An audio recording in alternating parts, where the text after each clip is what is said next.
What is up, my fellow gamers? In today's video, we're going over the best vehicles to use in the ultimate arena. Like and sub for more amazing gaming content. Now, outside of PvP, for PvE content, the vehicles aren't the greatest. A lot of the times, the vehicles can kind of disrupt your combos with your debuffs and stuff. But for the most part, vehicles really shine in these two PvP modes. Every vehicle in this game is going to have a special limited passive ability that has to do with the ultimate arena. If you click on it, it's going to say limited right here. It's good to have a variety because each vehicle is good in certain situations. All right, so what we're going to do is we're going to challenge someone right now, and this is their lineup. So we can see that right off the bat, their lineup, they have their tank at the bottom. I don't know why their defense is like this. They got their tank at the bottom and then they have their characters at the top. I see a lot of people have these weird lineups where they have their vehicle on one level and it's not on the same level as their heroes. And if we take a look, characters within one grid in front of the vehicle are going to gain an increased damage. Bad way to go ahead and put your lineup. Now, based on what we see here, we can kind of make a judgment of how we want to adjust our lineup. So we can go to adjust our lineup. I've got the car, I've got two characters at the top, and then I've got one character at the bottom. Now, because I know they have that vehicle at the bottom, I'm just going to go ahead and I'm actually going to switch this up. So I'm going to put her in the front right there. I'm going to put the vehicle there. I'm going to put him there, and I'm going to put her in the back. So now for our Express Assault, we have characters on the last grid in the same line with the vehicle have a 5% chance to fire a homing missile. So this character right here, Lila, is going to have the chance to fire the homing missile. She's got the Gatling gun. She's going to be constantly shooting. We're going to go ahead. I'm going to confirm my lineup. One thing I wish we could do is kind of change the camera angle. I don't like how the camera just follows one specific area and you can't really kind of like go through it. Now you can see that there is no characters in front of the tank. Remember, this tank's ability is any of your characters that are in front of it by one tile gain that damage bonus. Because he put his tank at the bottom, none of his characters were even able to get in front of the tank. That was a very poor setup by him. I mean, this was really piss poor. The fact that he had his vehicle in front and no characters in front means he completely missed out on the passive ability that this tank has. So this is something you definitely don't want to do with your defense. So make sure you have your defense set up properly. So if I go to defense, my camel is here defensively because I used him offensively. So make sure you're just coming in here, right, and fixing that. So just remember that when you go ahead and you adjust this, if you have this checked off in the bottom, it's going to flip-flop your offense and defense lineup. So just pay attention to that. Otherwise, if you use the camel offensively, it's going to put the camel in your defensive lineup, and you do not want that at all. Now let's go ahead and jump into another one, and this time we're going to use a different vehicle. Now they are using the camel, and remember what the camel does is the enemy unit assigned at the identical position of your camel in their lineup is stunned.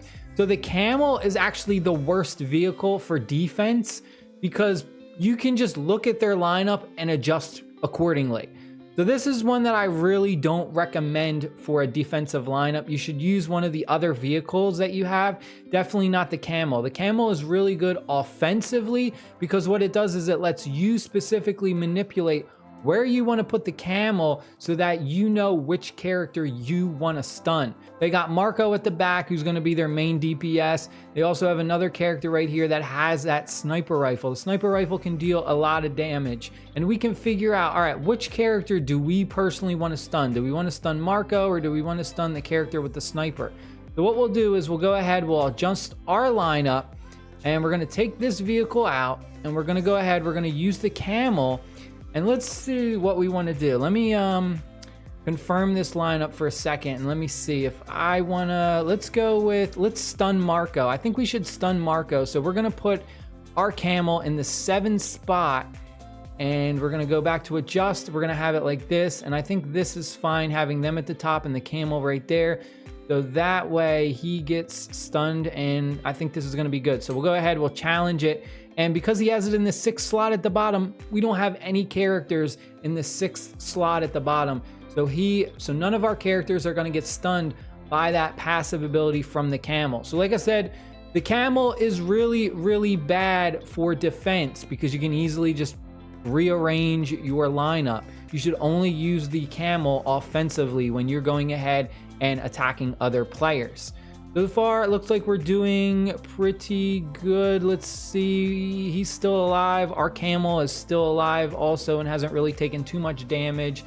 We're focusing on their bottom now, and they got Marco left. Remember, we stunned Marco, so we took him out of the lineup. We pretty much have all of our characters attacking him. He's got a bunch of debuffs on him and light work right there. Easy takedown.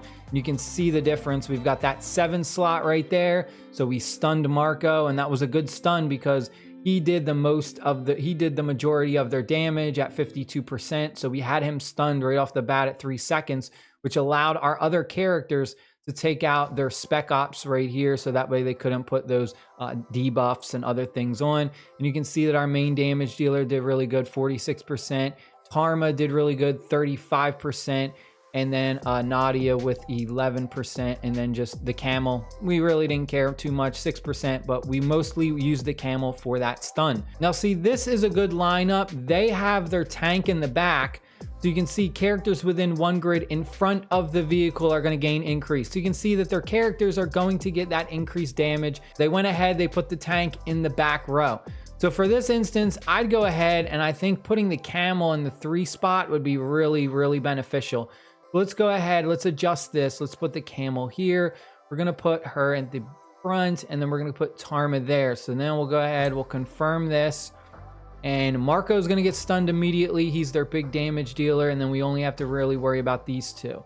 Let's go ahead, let's challenge, let's see if we can win this. Now, we are only a little bit higher in power. I believe we're like 6,000 more power.